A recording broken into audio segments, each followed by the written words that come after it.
மக்களே நம்ம அவதார் எக்ஸ்போவோட 8 ரூபா மதிப்புள்ள இந்த வைஏபி பாசஸ் உங்களுக்கு வேணுமா? ஹலோ வணக்கம் திருப்பூர் மக்களே, நம்ம திருப்பூர்ல அருணோதயா சினிமாஸ்ல ஸோ அவதார் வேர்ல்டு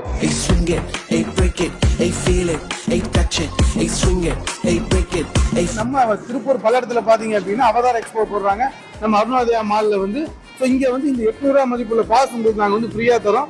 இந்த பாஸ் என்ன இருக்குன்னு பாத்தீங்கன்னா snow world, 3D show, cost house, magic show சொல்லி இந்த அனைத்துமே பாத்தீங்கன்னா ஃப்ரீயா வருது. இது யாருக்கு ஃப்ரீ அப்படின்னு பாத்தீங்கன்னா ஸோ நம்ம TN39 பேஜை ஃபாலோ பண்ணிட்டு அதுக்கு கீழே கமெண்ட் பண்ற ஃபர்ஸ்ட் 200 பேருக்கு நம்ம வந்து பாசஸ் வந்து கிவ்வே தர போறோம். ஸோ இந்த சம்மர்ல நீங்க வந்து ரொம்ப என்ஜாய்மெண்ட்டா இந்த அவதார் எக்ஸ்போவை பண்ணலாம். இந்த அவதார் எக்ஸ்போ டேட் பாத்தீங்க அப்படின்னா ஸோ கம்மிங் 18th இருந்து மே 11th வரைக்கும் நடக்குது. ஸோ இங்க வந்து இது மட்டும் கிடையாது, உங்களுக்கு வந்து தண்ணி மீன் இருக்கு, பேய் வீடு இருக்கு, 3D ஷோ இருக்கு, தேட்டர் இருக்குது, ஸோ கேம் இருக்கு, வாட்டர் கேமு, பலூனு, ஜெயின் வீலுன்னு சொல்லி ஏகப்பட்ட ஐட்டங்கள் இருக்குது. ஸோ கண்டிப்பா இந்த அவதார் எக்ஸ்போ வந்து என்ஜாய் பண்ணுங்க.